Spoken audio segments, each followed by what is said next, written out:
Hello, and welcome to the America First podcast. I'm your host, Nicholas Dijak, and today we'll be covering the impact of the Cold War on international relations. Let's dive right in.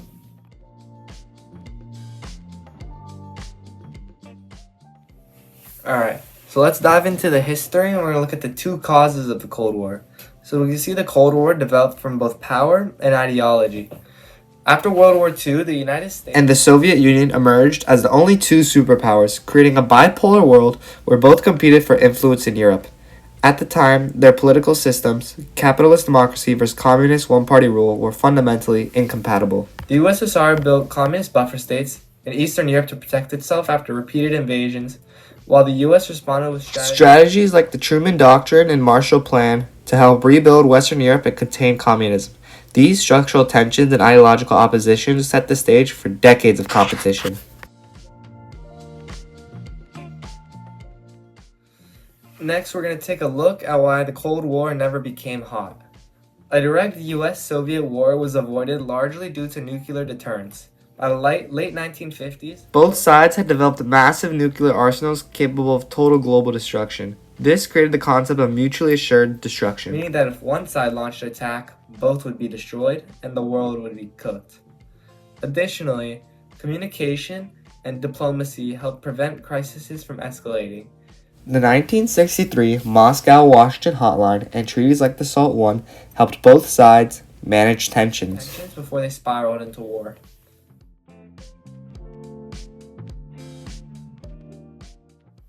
Next, we're going to take a look at which countries were involved during the Cold War. Besides US and the USSR, obviously, we saw the Cold War centered on US leading the Western Bloc through NATO, and the Soviet Union leading the Eastern Bloc through the Warsaw Pact. Other countries became involved through alliances or as battlegrounds in proxy conflicts. In terms of proxy conflict, we see North and South Korea, along with Vietnam as major examples, where competing ideologies turned local conflicts into global flashpoints. Even sports reflected the Cold War tension, such as the 1980 Men's Olympics, where the miracle of ice occurred, where the U.S. hockey beat the USSR 4-3 in the semifinals, symbolizing an ideological win of capitalism over communism. Next, we're going to look on the effects of the Cold War and how it alters governments today. First, we're going to look at long-lasting military alliances.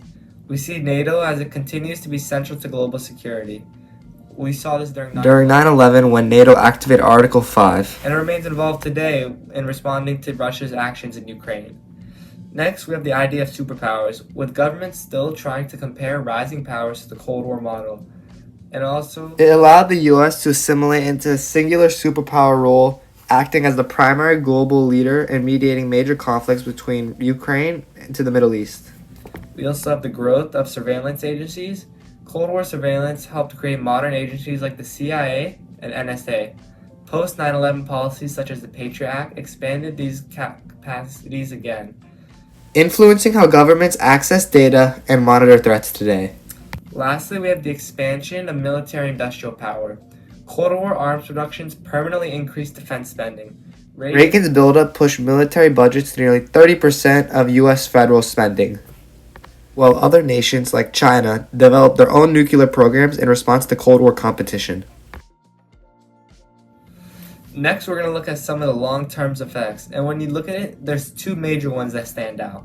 First, global power was redefined. The Soviet Union's collapse in 1991 left the United States as the world's only superpower, shaping institutions like UN, NATO, and G7 and G20 summits. Secondly, technological competition transformed modern life. Cold War research led to satellites, model computing, and ARPANET, which is direct ancestry to the internet, GPS, and other technologies we rely on today.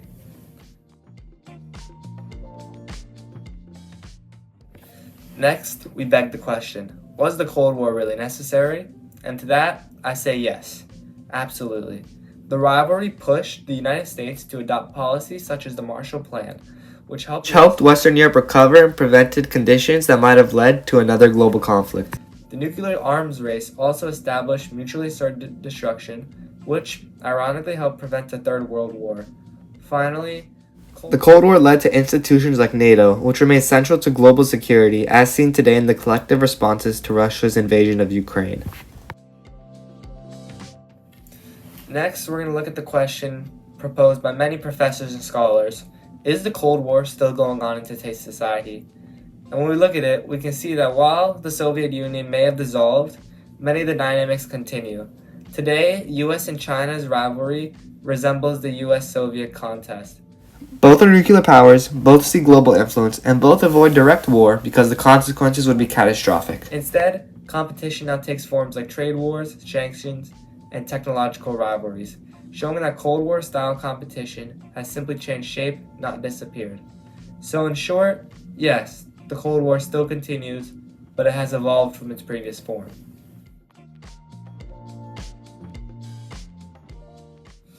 For our final topic, we're going to analyze the Cold War and realize how it matters and relates to international relations today.